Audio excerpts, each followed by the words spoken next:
Tonight, fresh concerns over the Pope's health crisis.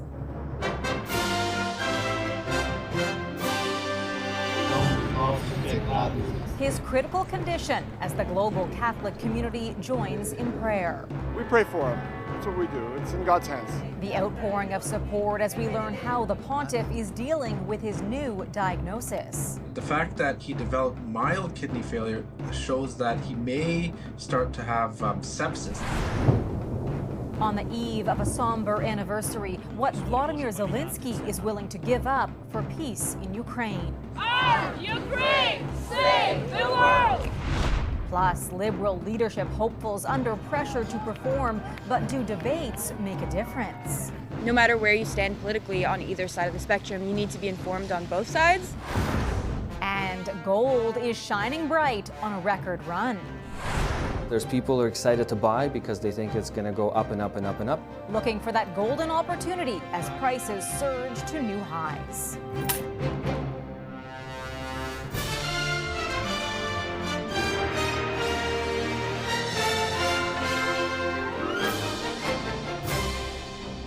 CTV National News with Heather Butts. Good evening. The more than 1 billion Catholics around the world are focused solely on the Vatican as the faithful pray for Pope Francis. There are new details tonight about his health crisis. The 88-year-old pontiff is conscious and receiving oxygen, but also dealing with mild kidney failure as he fights double pneumonia. A silent and serene view of St. Peter's Square late tonight, where people had gathered as the global Catholic Church united in prayer. The pontiff once again missed the traditional Sunday service at the Vatican. Today, instead, Francis sent this message. I am confidently continuing my hospitalization at the Gemelli Hospital, carrying on with the necessary treatment, and rest is also part of the therapy. CTV's Colton Prail has more on his condition and the global outpouring of support. Outside the hospital, caring for the pontiff, calls for divine intervention ring out. I am praying for the intentions of the Holy Father, especially for good health. Pope Francis remains hospitalized in critical condition with double pneumonia, but is now showing signs of mild kidney failure, which the Vatican says is under control. We can try to support the body with oxygen, with dialysis for the kidneys, fluids and antibiotics for the infection, and try to get the body to heal. But the more conditions you have, the more the odds are stacked against you. The pontiff has spent the last 9 days in the Gemelli Hospital in Rome. Saturday, his condition worsened after suffering a major respiratory crisis. That has since subsided. While he is reportedly alert and well-oriented, his prognosis remains guarded. And there is really growing confidence that the Pope will come out of hospital, not immediately, not in 1 week, not in 2 weeks, but they expect him to come out of hospital. In Rome and around the world, Catholics gathered for masses dedicated to the health of the 88-year-old Holy Father. In his native Argentina, this priest says he's confident in the Pope's recovery. While in Canada, his followers lean on their faith. We pray for him. That's what we do. It's in God's hands. The whole point of the Catholic faith is to make sure that we are all working together, praying together, and acting as a family to pray for him and hope for the best. For just the third time in his 12-year papacy, the Pope did not deliver the weekly Angelus prayer, but the Vatican says he took part in Mass from the hospital. His doctors have previously said they expect him to remain in hospital for at least the entirety of this week. Heather. Colton, thank you. Pope Francis also addressed tomorrow's third anniversary of the war in Ukraine, calling it a, quote, painful and shameful occasion for all of humanity. A similar sentiment shared by people across Canada as they staged demonstrations today from coast to coast. Putin is a war criminal! From a march in Montreal to a sea of blue and yellow in Toronto. How to end the war and when to engage with Russia, that's up to Ukraine. To a rally in Canada's capital and beyond. Dozens of demonstrations being held today across Canada in support of Ukraine, some calling on Ottawa to ramp up efforts to help end the war. We need to do more to be tough on Russia, expel Russian diplomats, expel Russia from international forums. We don't want any more anniversaries. Since Russia's invasion, thousands of Ukrainians have fled to Canada as refugees. Talks to end the war have ramped up as Russia and the United States plan to meet this week. And word tonight, the Prime Minister will be in Ukraine tomorrow for a summit on peace and security. And that is where we find CTV's Adrian Gobriel tonight. A very tense time for many, Adrian. Heather, today marks 1,094 days of warfare since Russia's full-scale invasion of Ukraine back in February of 2022. Now, this is a country that has been worn down by the wrath of war, and now that there's initial preliminary discussions about a future peace deal being discussed, those here say any agreement must come with ironclad security guarantees for Ukraine. Нашу стратегію, але не найближчі роки. At a press conference in Kyiv today, Ukraine's President Volodymyr Zelensky said he would be willing to step down immediately in exchange for an end to the war or a NATO membership for Ukraine, saying this is his dream. Though concerns are mounting that the United States, Ukraine's largest military backer, may pull their support under the Trump administration, with the U.S. president saying he wants access to Ukraine's rare minerals as part of a repayment for the billions in military aid sent to the embattled country. This comes at a time of intensifying attacks across Ukraine. This was the scene early this morning in Kyiv as air raid systems began shooting down some of the 267 armed kamikaze drones sent into Ukraine, marking the largest drone attack by Russia since this conflict began. When the sun rises here, it will mark another somber anniversary. 3 years of constant war. Though confirmation tonight from Zelensky that tomorrow Prime Minister Justin Trudeau will be here in Kyiv to show Canada's unwavering support as many begin to question the future commitments of the United States. Heather. CTV's Adrian Gobriel in Kyiv tonight. Thank you. Germany's political landscape undergoing a big shakeup. The opposition Conservatives have taken today's national election, but it's the party in second place that's capturing attention around the world. The Conservatives racked up nearly a third of the vote, and while that's a victory, it's not enough to form a majority government. Also grabbing headlines, the right-wing Alternative for Deutschland, or AfD party, picking up 20% of voter support. That's nearly double what the party had in 2021 and the strongest outcome for a right-wing party in Germany since the Second World War. Given the history of Germany, what means normalizing in other cases is a huge threat because it's really AfD is attacking some of the basic values that have been emerged after World War II. And so that's the specific German kind of situation. The rise in support for the AfD is just the latest example in what many are calling a global political shift. Germany's conservative leader has already said he will not work with AfD to form a coalition.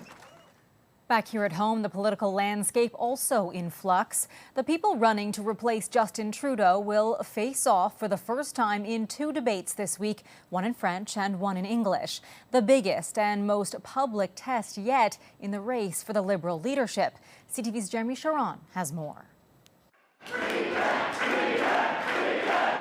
It's a Liberal leadership contest. So far, with a perceived frontrunner, he's raised the most money and leads public opinion polls, but these upcoming debates will be Mark Carney's biggest tryout yet. He will get pushed, he will get challenged. The greatest test, though, likely won't come from his opponents. For Chrystia Freeland and Karina Gould, Monday night will be a debate. For Mark Carney, it'll be a French language exam. I started working. Chrystia Freeland, seen as Mark Carney's stiffest competition, released a new ad today looking to highlight her small-town Alberta roots ahead of this week's debates. When I was really little, in addition to a grain and canola farm, we raised cattle. While in an interview with Vashi Kapelos on CTV's Question Period, Karina Gould was asked if Kearney's polling and fundraising leads make this race a done deal. Is that not a fair assumption given the data that is available? Well, Vashi, you've watched a lot of elections over time, and you know as well as I do that polling is a moment in time, and you can start a race in one place and end it in a very different place. And that race is down to 4 candidates, the fourth being businessman Frank Baylis. The Liberal Party disqualified Ruby Dalla Friday, citing a violation of several rules, accusations she denies. Now, most Canadians won't get to vote in this race, only registered Liberals do, but they're still paying close attention. Well, it's important. I will probably watch one of them. No matter where you stand politically on either side of the spectrum, you need to be informed on both sides. Both debates will take place in Montreal, starting with French on Monday and English Tuesday. The first chance we'll get to see the candidates face to face. Heather? Jeremy Sharon in Ottawa. To a frightening story out of Halifax now, where a 6-year-old child is in hospital after being stabbed. The child was rushed to hospital suffering life-threatening injuries after being found with multiple stab wounds this afternoon. Police say a 19-year-old woman was arrested at the scene in downtown Halifax and charged with aggravated assault. Investigators believe the child and the suspect were not known to each other. In Toronto, pro-Palestinian demonstrators gathered outside what they claim was the residence of Defense Minister Bill Blair.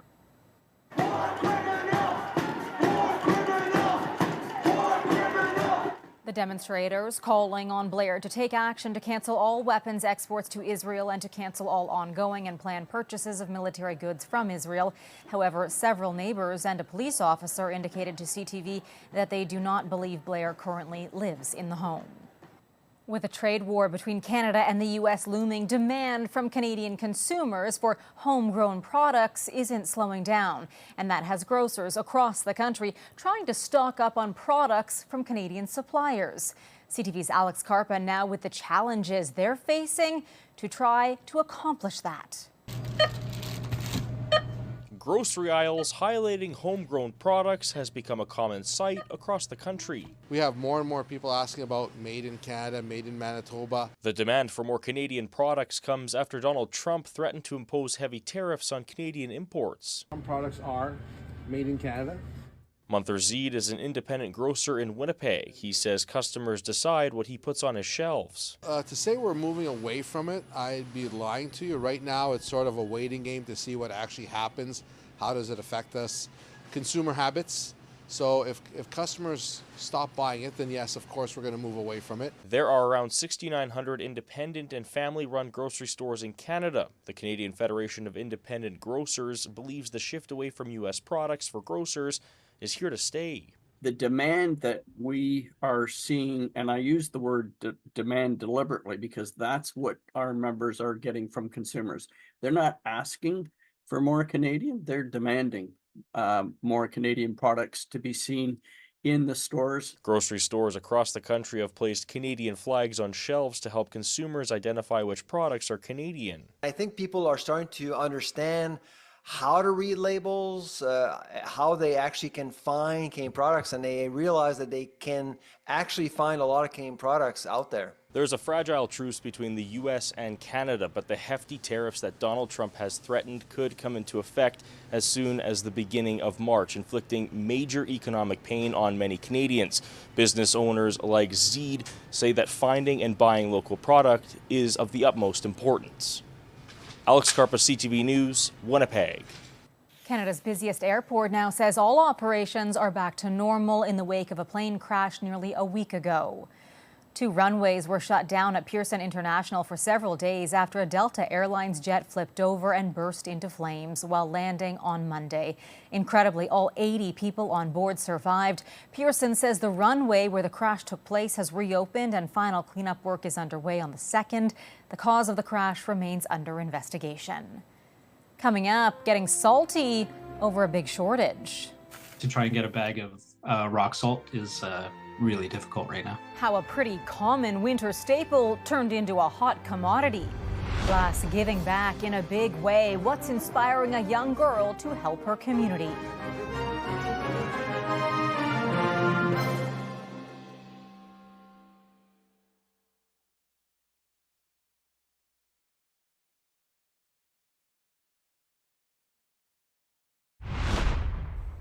Today was a great day to get out in the nation's capital, lace up your skates, and take a spin on the Rideau Canal. This has been the busiest season on the canal in years, with hundreds of thousands flocking to the world's largest skateway. Many wanted to get out today, worried that warmer weather around the corner could put an early end to the skating season.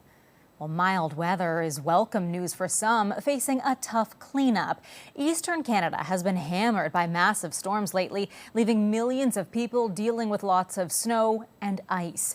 Making matters worse, they're also dealing with a shortage of a particular de-icing material. CTV's Alison Bamford explains.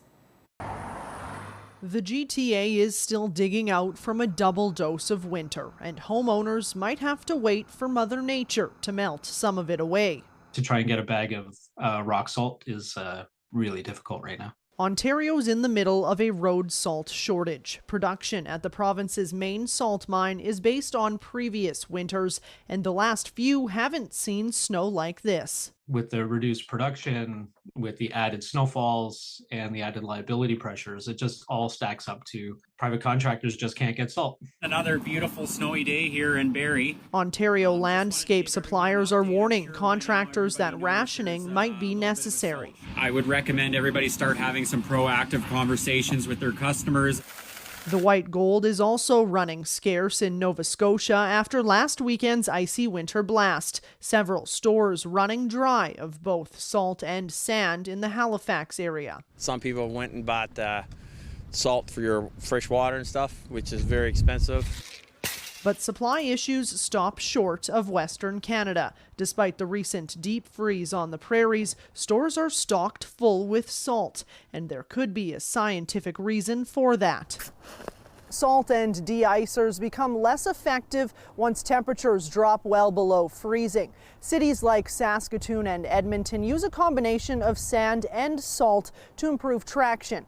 Efforts those in Ontario might have to focus on rather than de-icing. If you have sand on hand, fine gravel, even kitty litter will help get you traction. Landscape Ontario expects the shortage to last the rest of the winter, but municipalities and provincial crews are prioritized when it comes to salt supply, so public road safety shouldn't be an issue.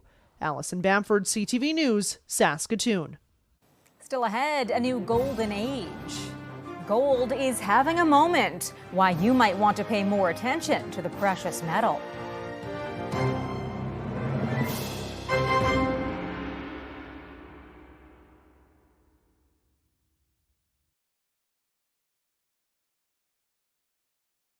Some are calling it a gold rush, with the price of the precious metal hitting a record high this week. As economic uncertainty grows, the price has climbed more than 40% in value compared to a year ago. Some think it has yet to hit a peak as investors seek safe havens. CTV's John Benavalli-Rao explains. Lately, gold's been shining a lot more brightly. These are 1-ounce bars made by the Royal Canadian Mint. And dealer Max Smirnoff, happy to show us the gold he's been selling at record prices, with a single ounce going for about 4,300 Canadian. There's people who are excited to buy because they think it's going to go up and up and up and up. And it's already gone up a lot. It's called a Cuban bracelet, a real iconic piece. For example, this gold bracelet back in 2019 was worth $3,900. But to buy today will cost you more than $10,000. So over the last about a year to year and a half, it's gone up about $3,500, almost $4,000. Gold soaring, up 45% over the last 12 months alone, up 13% since the start of the year. As for why prices are surging, well, people tend to buy gold in times of uncertainty, and right now, there's plenty of that. The price getting a boost after Donald Trump began announcing proposed tariffs, sparking fears of a global trade war and inflation. The Royal Mint is once again making gold sovereign. Gold has long been considered a safe haven in times of trouble, but analysts warn rising prices are not guaranteed. In 2011, gold hit $1,800 US an ounce, then plummeted below $1,100 just 4 years later. So it is possible to lose 20-30% on a gold investment, just like it is in the stock market or just like it is in housing. But right now, gold is still climbing. And if tariff concerns remain elevated, some think it could keep going higher. So the more chaotic Donald Trump is, the better it'll be for gold investors. Yep.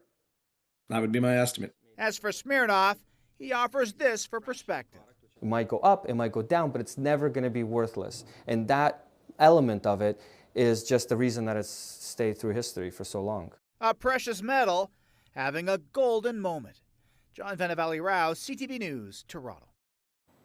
Still ahead, taking volunteerism to a whole new level. How a BC tween is helping out those around her and inspiring others in the process.